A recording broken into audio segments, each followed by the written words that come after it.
when I drive, I'm driving right around 60 to 65 miles per hour. It just depends on how heavy my load is, the wind direction and the terrain, right? So another factor that comes into play is that if I made like a really nice deal on the load and it kind of requires that I drive faster, and in that case I will step it up to maybe around a consistent like 65 miles an hour, give or take. But besides that, I just ride the gravity and the momentum of the hills, right? So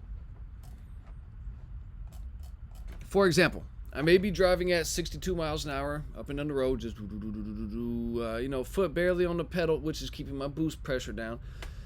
I'm just riding, and I approach a hill, so I will continue at 62 miles an hour. And maybe if I see the hill's short-lived, then maybe I might actually speed up a little bit before I get to the hill. But so I'll see, the hill or the grade at 62 miles an hour with my foot at the same place on the pedal. And I'll just keep riding up the hill, up the grade until I reach a point where my speed starts to slow down. Now, I won't press harder on my pedal to keep my speed of 62. I will instead just ease off the pedal, and I'll go into the next gear down, and just keep that same RPM just going up the hill. You never want to your RPMs to get much lower than 1300 or 1200, give or take. Also depends on your motor, but generally speaking, 1300 or 1200, that's the number, give or take. So once you get in that low RPM, you start to do, lug the motor, and that can cause extreme pressure to the motor because it's like real low vibration instead of like freely spinning like chicka chicka chicka chicka. It's like doo doo doo doo doo doo. So now the motors has more pressure. The U joints have more pressure. The yokes, differentials. So that's up and down the drive line. It just have weird pressure because it's just, a lot going on at low RPM. And I wouldn't press the pedal harder to get over the hill. I would only maintain the speed with the RPM dropping down to like 1500, 1400, maybe right around 1300 if it was really small and short-lived hill. But even then, I'd be careful not to let my motor lug down too low or for too long. It might get down to 1300. It's like 1, 2. It's like anything past a second or two, I'm like, yeah, I'm going to go ahead and bring it down. Maybe 3 or 4, just depending on if I really see the top of the hill. In the reverse order, when going down hills, right, so that's going up, just ride the hills, until you get to that point where, okay, the same amount of pedal pressure, you're not really getting much with it, so just kind of ease off the pedal until you need to drop your gear. Then if you need to drop your gear, then just keep climbing up like that. That's a nice easy way to keep the RPMs up and keep your drive line and motor happy. So when we talk about going down, I will sometimes allow a faster speed because it's not requiring any extra diesel or force from me. And so this is riding the hills. So when we ride up the hills, we kind of ease up on them. Then we ride down the hills, we just kind of let it float. Go down the hill again, come up. Now, of course, don't let it get too fast out of control where it feels uncomfortable to you. Like I rarely let mine get much over like 68 or 70. But yeah, especially if you feel like a little shimmy or something in the road and you're tired, like just bring it back down some. But this is the hills, we're easing up them, riding down, easing up, riding down, easing up, riding down, or riding down and easing up. So here in the red box, what do we have? If you're coming from a company driver mentality, you may have never thought about what effects lugging a motor has. May have, may not, right?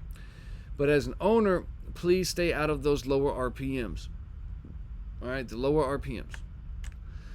Do what you can to never drop below 1200 RPM while cruising in top gear, while climbing a hill, and especially don't lug if you're loaded. Especially the heavier you are, the more damage potentially, the more wear down you're doing. Some newer motors and drivelines are built to better withstand the lower RPMs, but 1300 is still pretty low in my book, literally, and you want to be more in that 1350 RPM and up, but preferably 1400, 1500, depending on your motor's, the gear differential and the sweet spot, which we'll talk about somewhere in here, probably no, I think we talked about it some in chapter 5 already. Yep. But, looking that up, by driveline and motor, looking at your motor, preferred RPM and where your driveline, where your gear ratio is and what is top speed, what his sweet spot is. Yeah. But a lot of it, you can just feel it too. See, like mine is right around 1500. It's not too like whamped, and it's not too what-do-do-do. It's like right in the middle. It's like smooth sailing. I cruise at about 1500 RPMs, which is my motor sweet spot. You'll have to do some research to find your motor sweet spot. I do a Google search on recommended cruising range for your particular motor. A lot of it will have to do with what gear ratio you have, but if you dig deep enough on the internet, you should be able to find a manufacturer's recommended RPM range for cruising speed. Sometimes your gear ratio won't allow you to do the speed you want and to be in the right RPM sweet spot at the same time. That's why I have 3.73 gears. I learned from my first truck that they were too low or too high. I get them mixed up sometimes, but not the guru of every little thing. But yeah, with gears, I think it's actually the lower the number, the taller the gear is. It's like backwards as it seems. But my 62 mile per hour puts me right at around 1500 RPM. So right at 62, 63, 61, 60, 64, I'm going to be putting right around that 1500 over or maybe just under mark, which is that what I was just mentioning, that not too high, not too low, but just right down the middle. A calculator such as this one, so I did link this one. You'd have to click on the PDF, open up your PDF and find it right here. It's at page 11. A calculator from this one, from Spicer, may be able to help. And this is for gear ratio. The question of gear ratios is another good question to ask and to research on truckersreport.com. There's a ton of, guys been out here for 20, 30, 40 years, and they got a pretty good grip on it. You just kind of gotta search and weed through some of the inaccurate information and get to some of the accurate information, or get past but you can still find great opinionated stuff too. Just depending on just reading it and just differentiating between the information. Differentiate. For example, if you're going to be heavy in the mountains a lot, you might want to consider a different gear ratio than if you were only in the flat parts of the country. Lugging your motor and driving too fast are some of the biggest mistakes I see people do out here. So, if you're, especially for new owner operators. So don't get me wrong, it's your truck, and you can of course decide to drive it however you will. But since you bought into my program here, I think you're more interested in how to be successful rather than just driving fast, appearing to be cool and just driving around fast and all that cool stuff, right? So an old saying that I picked up early on and I liked goes like this: it's not about who makes it to the top of the hill first, it's the one who makes it up with the most money that wins. So just take care of our stuff. Don't do what you can to not overwork your truck when going up these mountains. Slow and steady will win this race. Don't overuse your brakes. Slow and steady will win this race. Don't overuse your clutch when possible. Slow and steady wins this race. So check out Mr. Bobby here. Bobby, he's a great mechanic at one of my local shops here. He expressed to me how impressed he was when he inspected my clutch. It was time for me to put a new clutch in, and when we got my old one out, he said it barely looked used. He asked me how long did I have the clutch for, and I told him about 5 years. He was amazed, right? So he brought me outside to the scrap pile to show me a clutch he just took out recently. He said it was only in the guy's truck for about 1.5 years, and it was trashed, right? It was a company truck. It was only in this company truck for about 1.5 years, a regional company. He says he sees it all the time when people overuse their clutch and don't use it right. he complimented me, and that was that. Clutch is about $1,000 for the clutch itself, give or take, and sometimes less, and another $1,000 to $2,000 in labor because the whole transmission has to come down. Do yourself a favor, don't make this a bill you have to pay more often because you refuse to stop using your clutch so much, if this applies to you. Right? So really we just use our clutch to get it go from neutral into second gear and really reversing, and the rest of the day we really don't even need to use our clutch too much, shifting gears up and down the interstate, just pop it off. And it's really about using clutch at highway speed. That's the biggest thing, to be careful not to use clutch at highway speed. You see some cars slowing down ahead, just do what you can and go ahead and just ride, just start pressing the accelerator pedal and ride it, just bump it right out of 10th gear and just get into neutral and just kind of start slowing down.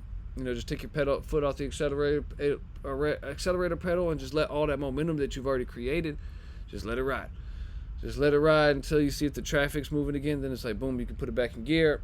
Or if not, just let it ride up to it, slowly start slowing down. Then, maybe even take a lower gear where you don't have to come all the way to a complete stop. And I think we'll talk about not coming to a complete stop.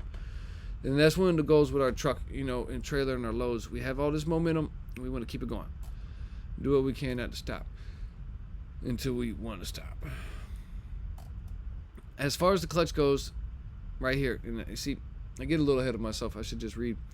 As far as the clutch use goes, you should only be using your clutch to get from neutral into low gear and when you are going into reverse, for the most part, right? Unless you really have to use it. For everything else, you should be floating the gears and bumping the accelerator pedal to pop out of high gear into neutral when you need to stop. So like I said, I'll make exceptions and drive a little faster from time to time, but I don't like doing it. I don't enjoy going faster and all that because I know I'm putting extra wear and tear and cost on myself. And it's just getting more dangerous to drive too, actually.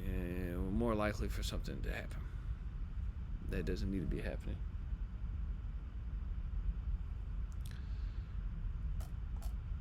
So right here in the big letters, the thing with many people is when they drive fast, it's not even worth it as well, right? They drive for $1 a mile, flat rate and some fuel surcharge, speed race everywhere while trying to rack up the miles.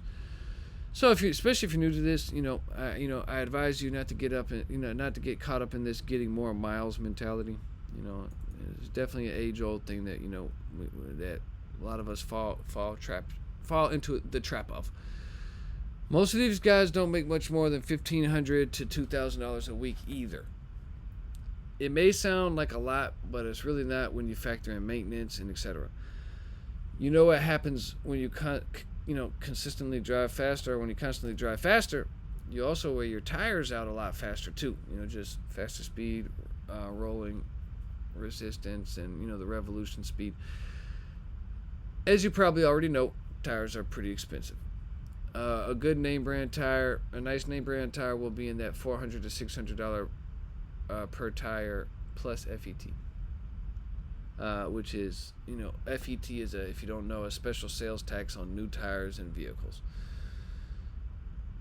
plus mount and dismount per tire. Yeah. So, no need to add that up right now. Between driving slower, driving less miles, and by using tire pressure sensors, I use tire pressure sensors. We'll talk about that more throughout the program. But the tire pressure, tire pressure, I think it's TMPT, but the company's out of Georgia. They're out of North Atlanta area. I think Marietta maybe, but TST. I have a video up on my YouTube about them, but I've had them for like 3 years. They've been, probably 4 years now. Same set. I don't know. It's been a while, but point being, my tires usually last me a long time. A lot longer now between these three things: driving slower, driving less miles, and by using tire pressure sensors. This pair I've had the same pair of Michelin's for almost 5 or 6 years now, and they still have plenty of tread on it. Be careful not to drive over nails, screws, and other objects that can get into your tire. This is a big deal. A lot of people, get themselves, end up buying more tires than they need to buy because they get off on the exits. They get off on the side of the interstate too much, or, cut corners too fast. We got to be careful where they clean up the road. So the sides of the interstates are sometimes, the worst places. Where debris, or sometimes they're clean, but we gotta look at intersections and different stuff like that where debris gets pushed to the side, and make sure we don't drive over those places, and just be conscious of that. Sure, many times you can luck out and just get we can just luck out and get our tire patched for $50, but sometimes the nail is too close to the inner or outer wall, and shops will not patch it, and shops will not patch steer tires most of the time as well. Now, unless you find somebody who wants to do it like an independent shop, take the risk on it, or we do it ourselves type of thing. Yeah. Not only that, but it takes time to stop and get it patched, and that's if you catch the leak early enough. Many people are not catching their leak early enough. I can catch my leak early enough with my air pressure sensors. It's one of the few sensors that I actually really suggest, and support. But if you don't catch the leak early enough, you can do permanent damage to the tire and still be out of anywhere from $200-300 to $500 tire, depending on if it's trailer or drive or steer. Steer tire is more expensive. Drive is next expensive.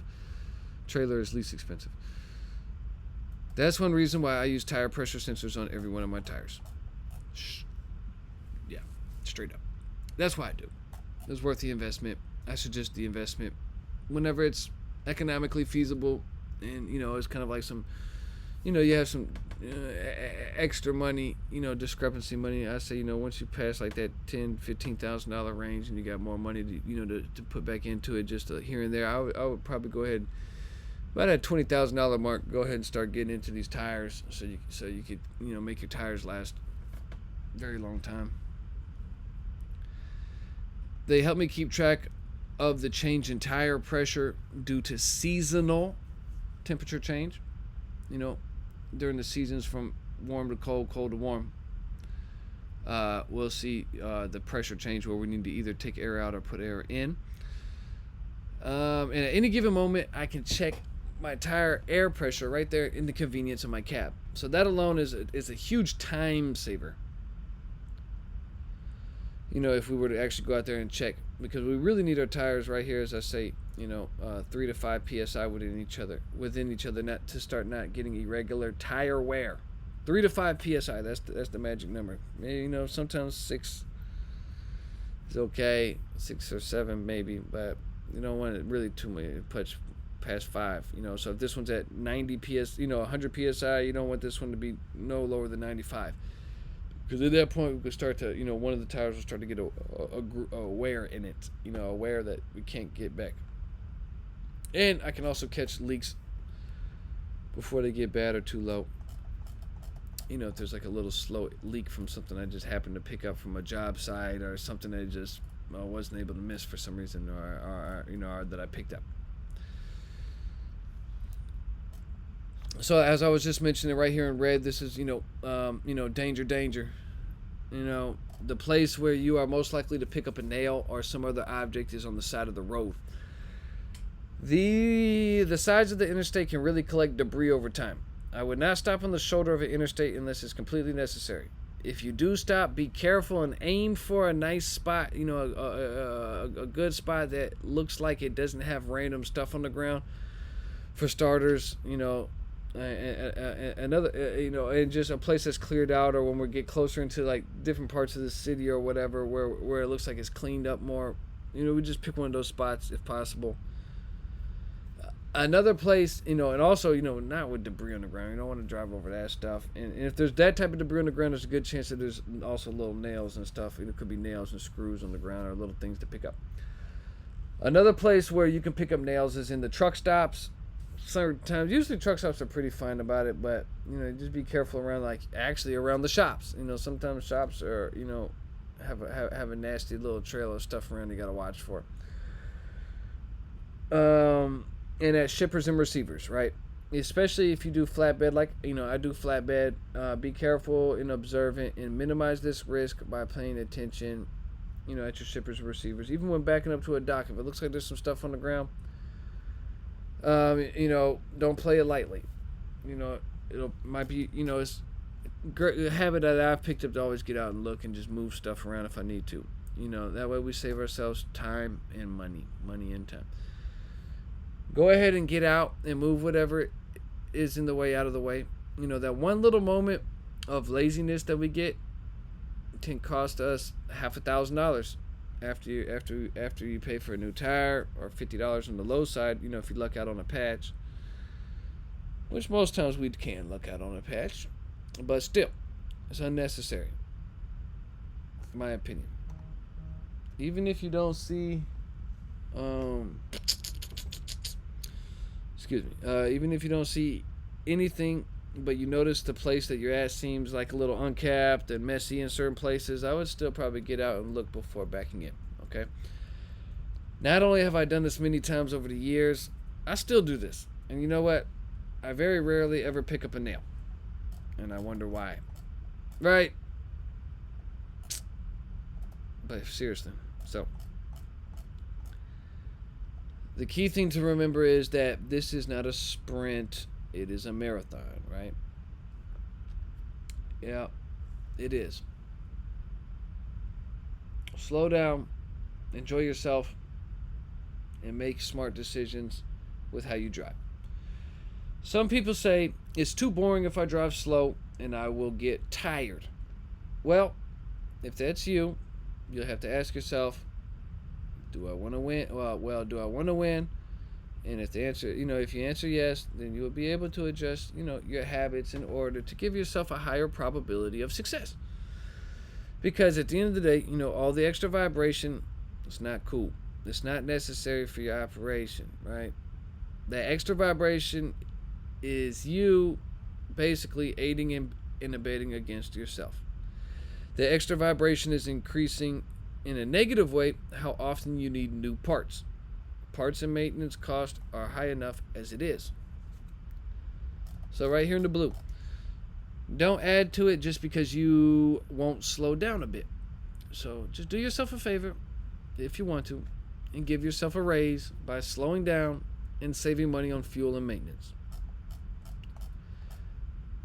And and also but hopefully it's understood enough. The way I said, it's not just slowing down with the speed, but it's like I said, it's the way we climb our hills, our RPMs, keeping them in the upwards range, the way we time our traffic lights, and I think I talk about time and traffic lights here, but it's it's the whole picture, not just slowing down, but just slowing down our pace, being easier, and more gentle with how we come in and out of the truck stops and stuff like that. And we'll also notice that we'll see, it becomes more pleasant of a drive too. Another big one is boost pressure. This is turbo boost pressure. Some trucks have a boost pressure gauge on the dash. Mine does not, but my first truck did. I learned the habits well in the, where I don't need to gauge now. I can hear and I can listen, and I know by how far to put my foot pedal down. So basically, the harder you push the accelerator pedal down, the higher your boost pressure is. So, and also in other words, the less you press the pedal, the lower your boost pressure is. So the key thing is here, just be light on the pedal. Kind of feather the pedal. Rawls taught me early on, if I want my turbo and motor to last, and if I want to increase my fuel mileage, that I needed to keep my boost pressure below 20 psi at all times possible. Some guys will actually go the complete opposite route, of course, and tune their motors and turbos to do increased boost pressure. And in some applications, such as heavy haul, maybe hauling grain around, stuff that's heavy that needs quick torque, maybe I could see that, making sense. But for most of the operations, extra boost pressure is not needed, and it is a liability. It ends up hurting us more in the long run, because right here, well, this is, the blue is the answer more so, but same thing, but as why. But by keeping a boost pressure low, you're putting minimum pressure on your turbo, and you're demanding less fuel for your injectors, which of course results in less fuel burned and more money saved. Quick spurts of boost pressure also relate to increased moments of torque. So when we press the pedal down real quick, get high boost pressure, then we get a quick torque. And quick moments of torque under heavy load can put a major strain on all the drive line, everything that's turning down there. Drive line parts such as the U-joints, yokes, drive shaft, right? If you have a boost pressure, boost pressure gauge, start practicing to drive under 20 psi. That's the number. That's the golden number, magic number, 20 psi. This means while accelerating from low to high gear, when merging onto the interstate, and when climbing hills too. So when we're getting off onto the interstate, we're doing what we can. If we really need to get on, we will get on, but we're doing what we can to still just ease up to speed with the boost pressure down and getting in where we fit in from them. Then when we get onto the highway, we'll just rock it from there, maintaining that less than. But and also while we're climbing hills, do what we can to keep it under 20 boost, which is the same way when I was just mentioning riding the hills. And we just ride till we can, don't press the pedal down more, and just ease off the pedal, ease off until RPMs are too low, next gear. And we can do that while keeping under 20 psi. This may seem inconvenient, and in some cases it is, or like it's slowing you down, but you're really doing yourself a favor, huge favor in the long run, by producing less wear and tear on your truck, and you're making your truck last longer, your transmission, and up and down your drive line. So if you don't have the boost gauge, that's okay. You can get something like this scan gauge, and here's a link on the PDF. You'll just hit to pull up the PDF, click this orange link, but it's a scan gauge to read boost pressure. You can read all sorts of stuff on it too. It's like $100 and it plugs into the diagnostics port. So if you don't know what it feels like to drive under 20 psi, then this is a worthy investment to teach yourself this skill. It's a cool little tool to have. So just have one, especially if you don't have access to that type of information inside. If you have a truck like I did when I first started, it only had a check engine light. Definitely nice to have more access into being able to see different things that might not be on the dashboard, and even get little codes, fault codes, readouts, and try to match them up and stuff. So right here in the red, by driving under 20 psi boost will really help you take care of the next topic, which is acceleration. So that's what we're talking about real quick here, is acceleration next. So just be easy on your acceleration, especially if you're loaded. The more loaded you are, be easier on your acceleration. Don't demand so much from your truck so fast. To get a heavy truck from zero to highway speed seems to create more strain on the driveline than just coasting at top speed. So don't make it any worse by demanding it to accelerate faster. Just gradually get up to highway speed and be on your way. The more and more you drive like this, the more you will see the value in it, and the more you'll never go back to roughhousing and driving your truck fast, dogging it out, all that stuff, if that was you, or if that's how you were doing it at one time. You are the one that pays the repair bills, so drive like you don't want to create new unnecessary repair bills. All right. So here we got another red block, which is braking. The next thing is braking, right? So braking, we're using quite a bit of components at once. We're using, of course, our brake pads. We're using our brake drums. We're using our S-cam. We're using our slack adjuster, and we're using our brake chamber. It's like little elbows that go out, right? And we're also using our ABS modules and etc.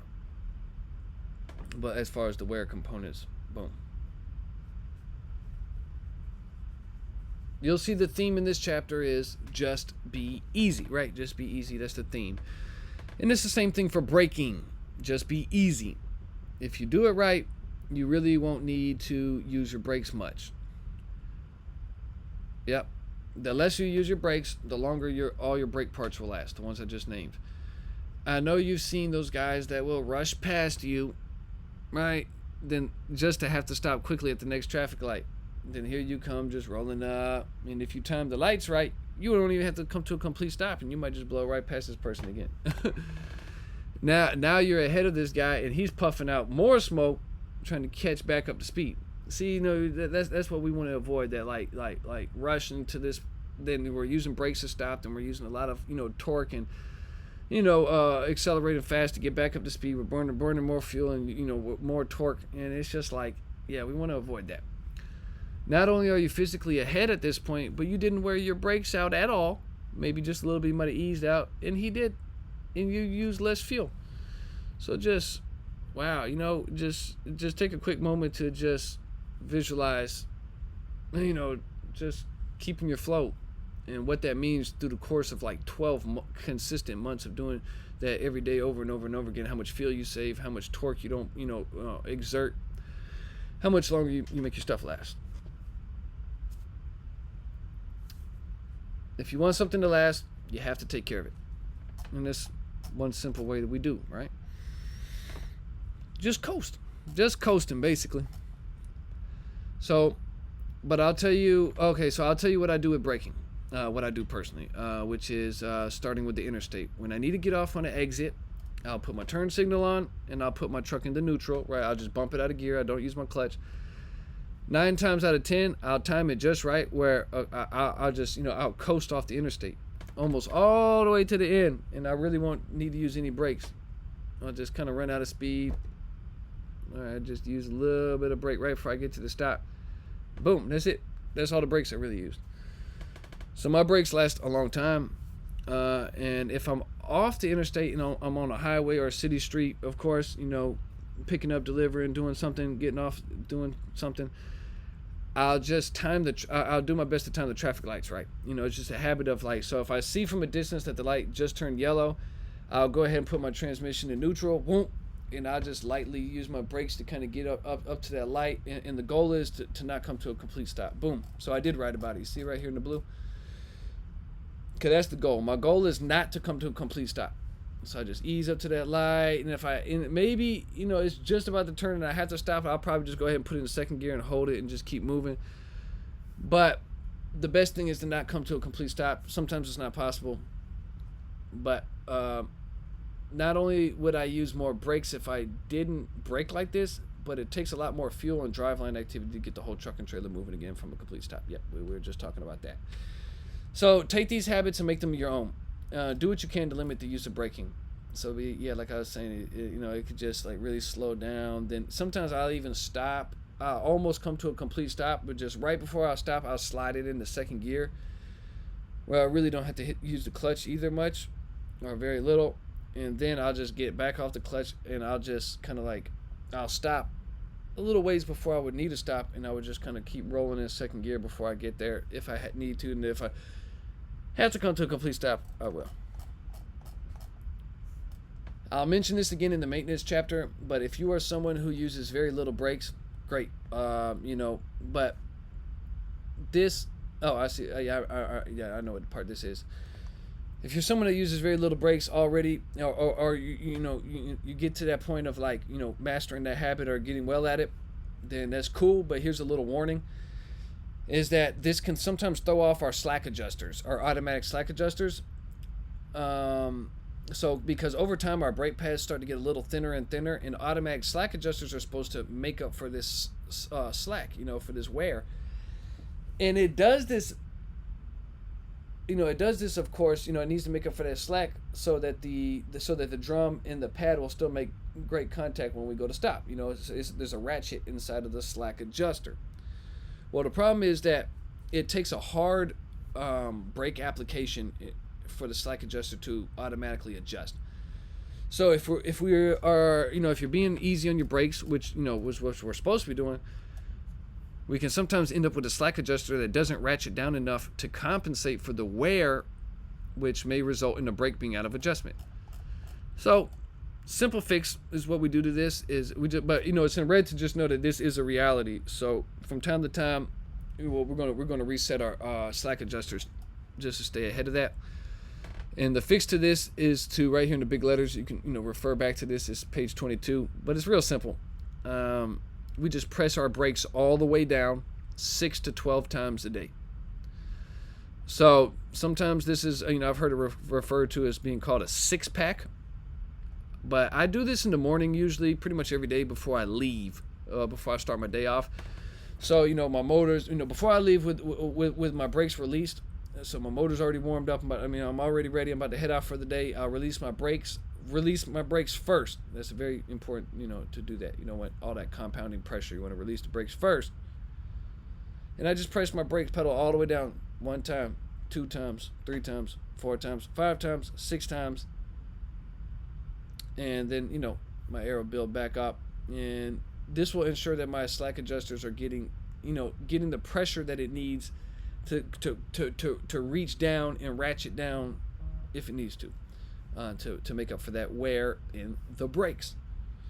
So keep this in mind and make it a part of your daily routine, or every other day, or just often, or before getting a vehicle inspection. That's another good time to do it. Next, I want to talk about being in tune with your truck. Over time, you should be learning the sounds, the smells, and vibrations of your truck. Right? Be able to smell it, touch it, feel it, taste it, ding, near, all that, right? So in other words, become one with your truck. You should be able to pick up, you need to be able to pick up that little whiff of coolant, oil, smoke, exhaust, or refrigerant, etc.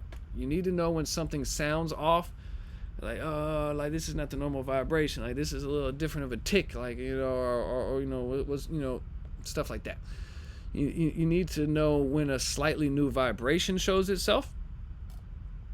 By having this state of awareness, you can catch problems early on before they become big problems. Hopefully they don't become big problems, because we catch them early on, and just because we're more in tune and we're taking care of our truck and we're driving it really well, and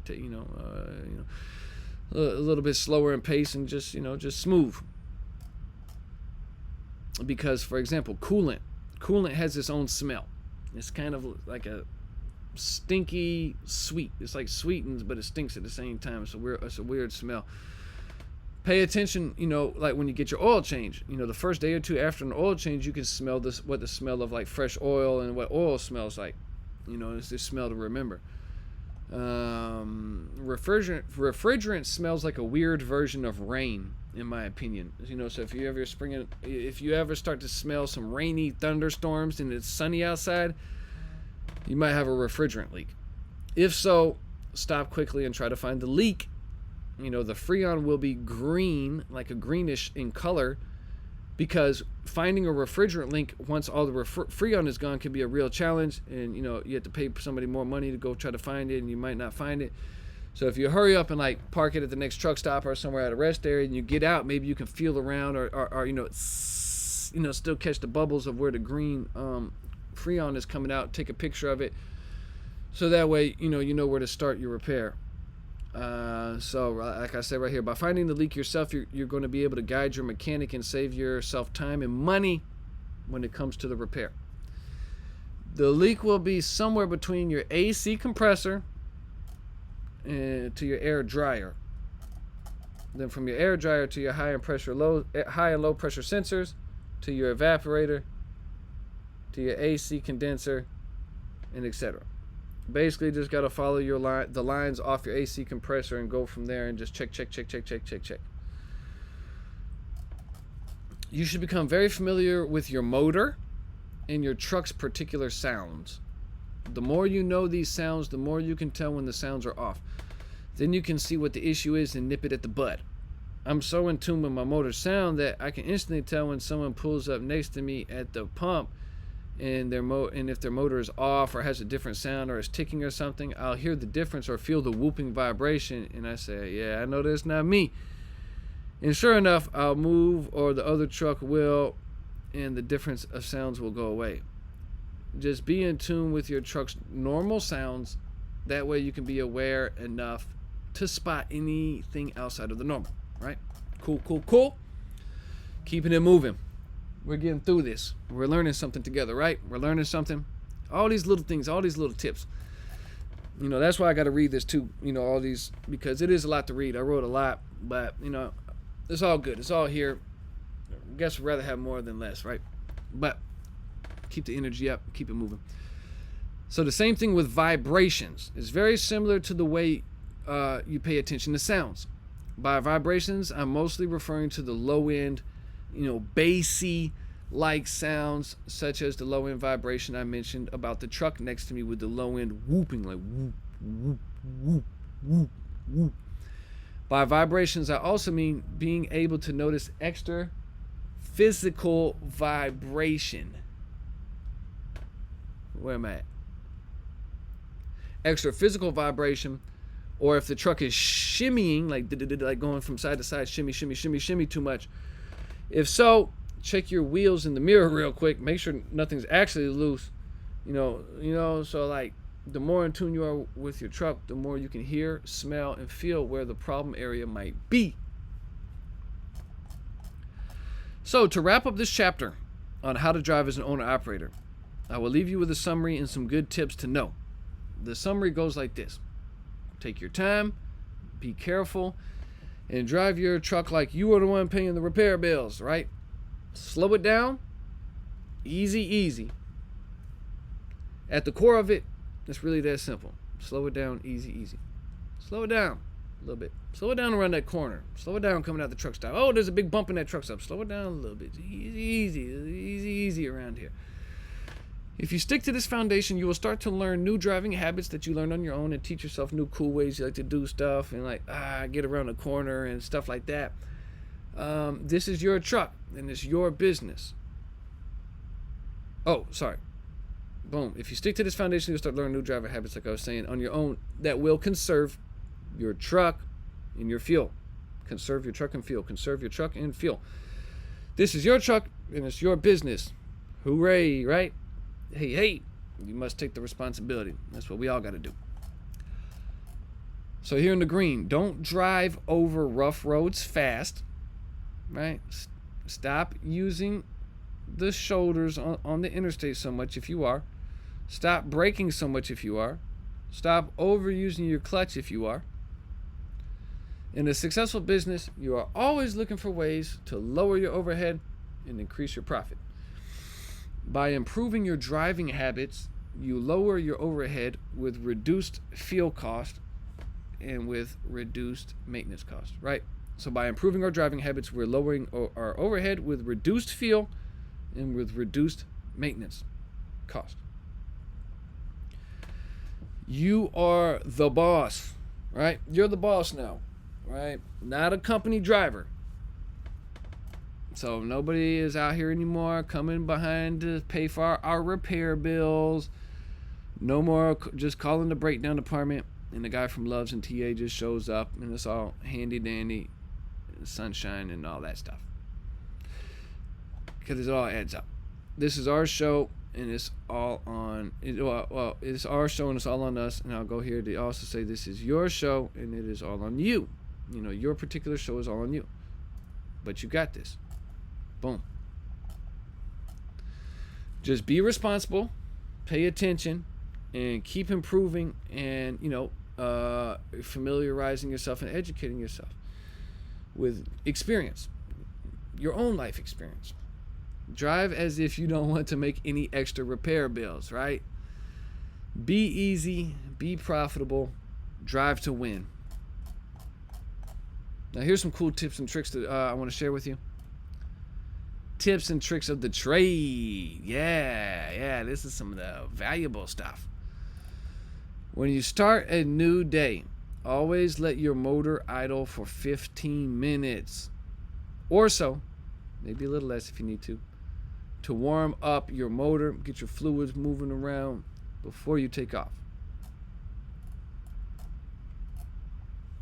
That's the gym. 15 minutes. Let your motor idle for 15 minutes. Okay. Next, always let your motor idle for 5 minutes At least 5 minutes or so before powering down, before you power your motor down. This is to allow your turbo to cool down so it doesn't get heat damage, right?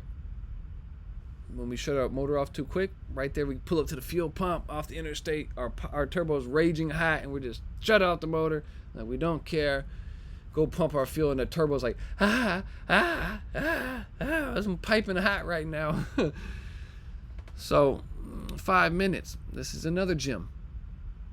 Make our turbos last longer. Do not press the clutch. Here's the next one. Do not press the clutch in at highway speeds unless you have to. Pressing the clutch in at highway speeds can break the two teeth that hold the clutch brake in place. Do not switch the high-low switch on the gear shifter until you have reached slower than 15 miles an hour. This can cause damage to the transmission components. At the start of a new day, and this one right here with the transmission components, it's something to do with a high-low pressure switch. Somebody who I respect told me this one, so I'm just kind of rolling with it. I don't know exactly this one, but it's a gem though. Nonetheless, I think it has something to do with a high and low, and it's just a switch over. It's just when it's spinning too fast, it doesn't need a switch over until it slows down. Maybe something to do with the teeth and stuff like that, not damaging those. But at the start of a new day, the next one. At the start of the new day, don't accelerate very fast onto the interstate because the oil in your differentials takes time to warm up, just like the oil in your motor does. So just be easy and slow to get them up to temperature. This is very important. When you first start your day off and your gear differentials are cold, not warmed up, take your time to get up to speed and just get going for the day. You want to let those warm up too. When you back up, next one, back up. When you back up, slow. No, when you back up slow, right? And don't back up too sharp unless you have to. The more you spin the trailer on a dime, like start sharp spinning, the more you're tearing your tires up. Just spinning your tires on the dime, the more you're tearing your trailer tires up. And this is especially true in a spread axle trailer. So be careful with turning too sharp and fast, backing up that is. Boom! Those are some very big important gems that'll keep your tires lasting longer, keep your differentials lasting longer, transmission lasting longer, clutch brake lasting longer, turbo lasting longer, motor lasting longer, and the motor components. 5 big important daily habits. Right here in the blue. Now that you know how to drive your truck as a profitable owner-operator, let's talk about another very important topic. All right, so we're wrapping up right now. We're moving on to the next chapter. We just finished another one. You just finished another one. All right, we're going to go to the next one, right? It's home life and budgeting. We're getting through this, right? It's all good. It's all worth it. So this one will hit close to home because we're literally about to discuss home life and budgeting. Yeah, I guess I said nice pun since I said hit home life and budgeting. Ha, ha, ha, ha. But seriously, you can make all the money in the world out here in trucking, but if your home life and budgeting isn't right, got holes in it, letting stuff fall through, your business really doesn't stand a chance. In some cases, this is true. I've seen so many cases and situations where there's so many bills at home and there's so many things that were bought on credit, and it's just nightmare. Credit cards and divorces and children, and it's all good. I don't want to bring children into it, but when we get into child payments and when the support, different instances, it just can really add up quick. Because we got to be responsible, right? So I compare it to a cup, like a cup that we drink with, a cup with no bottom, right? It looks like a cup, but there's no bottom. You can pour all the water you want into that cup, but since there's no bottom, that cup can never hold the water. Do you see what I'm saying? The same is true for money. We can make a ton of money like the water, just pour it in. But if you got the big mortgage, 2 cars, and a boat, on bank loans, and a wife or a husband who blows through the money, or even if you're the one that's blowing through the money, if the money is going out quicker than it's coming in, it's just like the cup that can't hold the water.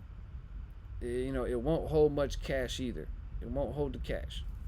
You have to get disciplined fast, especially in the beginning, right? And and this goes for all of us. Even if you're already disciplined with money, cool. People love to talk about making more money. How about making sure that you know how to save it and how to stretch money first,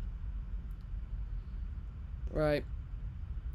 How about making sure to do a full self audit on yourself to make sure that you're using your money correctly, you're using it right, you're leveraging it well. As I say, sacrifice now and live like a king later, especially in the beginning. You got to get past 10,000, you got to get past 20,000, you got to get past $30,000 in the bank. You got to be on the way to 50, then from 50, make the next number 70, 70, then 100. And then from 100, keep going, sky's the limit. Always keep your morale up and treat yourself, but never overindulge in a continuous way that causes your business to slide backwards, right? And we got to spend in proportion. That's another thing too. It's okay to have morale and have fun, but we got to spend in proportion to what we're making. If we have $100 if we have $100 and we spend $10, that's 10%. But if we have $1,000 and we spend $10, what's that? 1% or something. So that's what's going on when we talk about proportions and spending proportionally.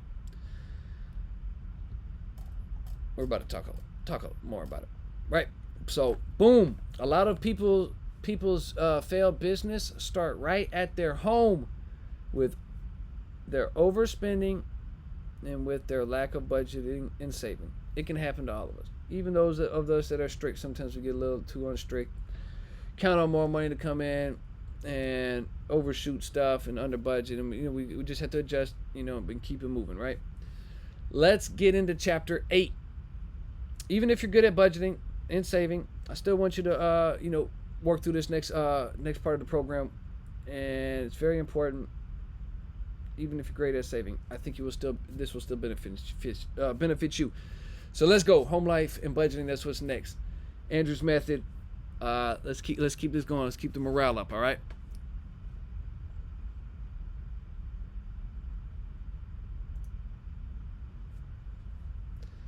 Doo doo boo boo. Oh, where's the record button?